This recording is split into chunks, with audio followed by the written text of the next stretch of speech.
Bakit po ba merong tao na mas mahal niya yung aso kaysa sa mga kapwa niya o kapamilya niya? Meron pong tao, buti pa yung aso, palagi niyayakap, pero yung mga kapatid niya, hindi man mayakap. Buti pa minsan yung aso, pag may sakit, agad-agad, dinadala dun sa veterinaryo. Pero pag may sakit, yung kamag-anak, hindi man pinapansin, hindi man maalaala. Buti pa yung aso, mahal ang kinakain, masarap. Pero yung tao, makikita mo, tuyo, dilis o kamatis lang. Bakit ba meron tao na minsan, mas mahal pa nila yung motor o bike nila? May sakit yung mga mahilig nagmo-motor at nagbabike. Alam niyo po kung anong tawag doon sa sakit nila? Upgradeitis. Anong ibig sabihin? Palagi nag-upgrade. Basta't nagkapera, dinadagdagan ng accessory, pinapaganda.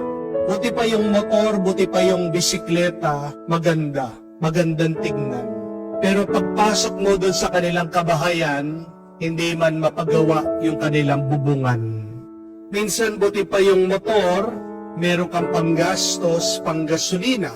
Pag niyayaya ka agad ng mga barkada, nakasunod ka sa kanila. Pero pag niyayaya ka sa loob ng simbahan, tinatamad ka. Meron din po yung mga mahilig sa halaman. Mas mahal nila yung kanilang mga alagang halaman kesa sa kanilang mga kasama sa bahay. Buti pa yung halaman, kinakantahan, kinakausap, pero yung mga kasambahay nila, mga katulong nila, sinisigawan. Nakakapagtaka, bakit merong nga mga tao, pagdating sa hayop, sa gamit, mas mahal kesa sa mga kapwa-tao? Ang sagot, kasi po ang hayop at ang gamit hindi nananakit ng loob. Tandaan niyo po yan.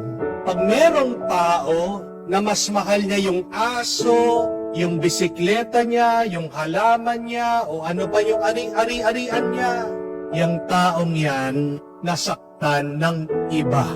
Ayaw na nilang tumulong sa iba, magmalasakit sa iba, magmahal sa iba kasi nasaktan na sila. At ayaw na nila na muling masaktan. Naiintindihan naman po natin yan eh. Pag hindi ka pinapansin ng isang tao kasi nag-away kayo, kasi nagkasakitan kayo ng loob, mapapatawad mo pa naman yung tao eh. Pero ano po yung masama?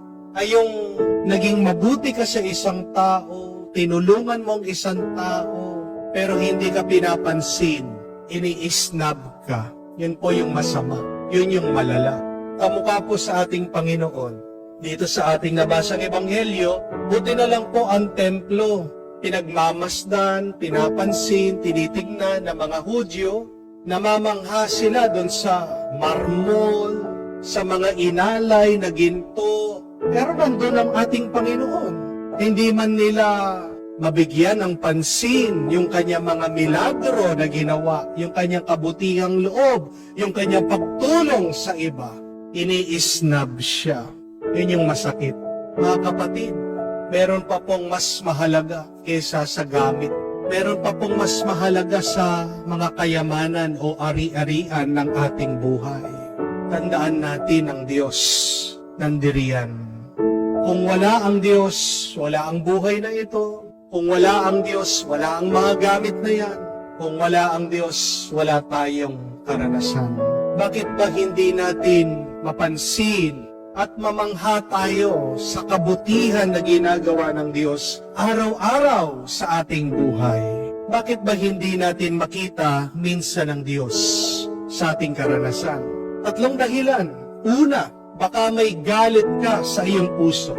When you have anger, hatred in your heart, you cannot see God. Why? Because God is love.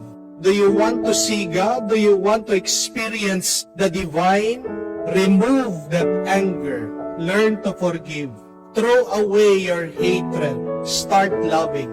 Ang mga taong nakakapagmahal, sila lang ang nakakakita at nakakaranas sa Diyos. Pangalawa, baka may pagkakasala ka kaya hindi mo nakikita at nararanasan ng Diyos. Because you cannot experience God when you are living in sin. Ang kasalanan naglalayo sa atin sa Diyos. At pangatlo, kahuli-hulihan, dahil nagiging makasarili tayo. When your vision is narrow, all that you see is yourself. Pero ano pong pinapaalala ng Diyos? May katapusan ng lahat, kaya huwag tayong masyadong palagay. Tandaan natin, hindi tayo palaging malakas. Darating ang araw, magkakasakit ka din. Hindi ka naman palaging matalino at marunong, magkakamali ka din. Magiging makalimutin ka din. Hindi naman palagi na ikaw ay maganda o gwapo, papangit ka din. Kukulubot din ang iyong balat. Hindi ka naman palaging sexy o matipuno, tataba ka din. Panghihina din ang iyong katawan. Hindi naman palagi na ikaw ay may pera, paghihirap ka din. Hindi naman palagi na kaya mo gawin yung mga ginagawa mo ngayon. Mawawalan ka din ng gana, mawawalan ka din ng lakas. Hindi naman palagi na tayo ay nasa itaas. Ibababa ka din ng Diyos. Darating at darating na magkakaroon tayo ng mga pangangailangan at pagkukulang. Kaya naman, diyan pa natin mas kailangan ang Diyos. Pagkaganda-ganda man ng sasakyan, kakalawangin din yan.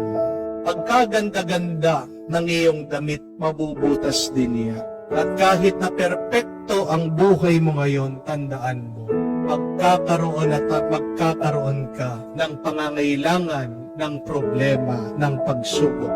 Kaya mas kailangan natin ang Diyos na magpupuno sa ating buhay. Kaya nga po, ano ang magandang gawin para mapuno tayo ng grasya at ng kabutihan sa buhay na ito? Dalawa po, mahalin mo ang Diyos at magmahal ka sa kapwa mo. Kung mamahalin mo ang Diyos, pupunuin ka niya. Kung magmamahal ka sa kapwa mo, magiging mabuti ka kahit na merong mga iba na hindi magiging mabuti sa iyo, merong tutulong sa oras ng iyong pangangailangan. So mga kapatid, bago natin mahalin mga hayop, mga bagay, ari-arian sa ating buhay, tandaan natin ang priority. Ano ba dapat at nangunguna sa ating buhay? Ang Diyos, ang ating kapwa, at ang ating sarili. Hindi tayo magkakamali. Pag yan ang ating inuunang minamahal at binibigyan ng malasakit sa ating buhay.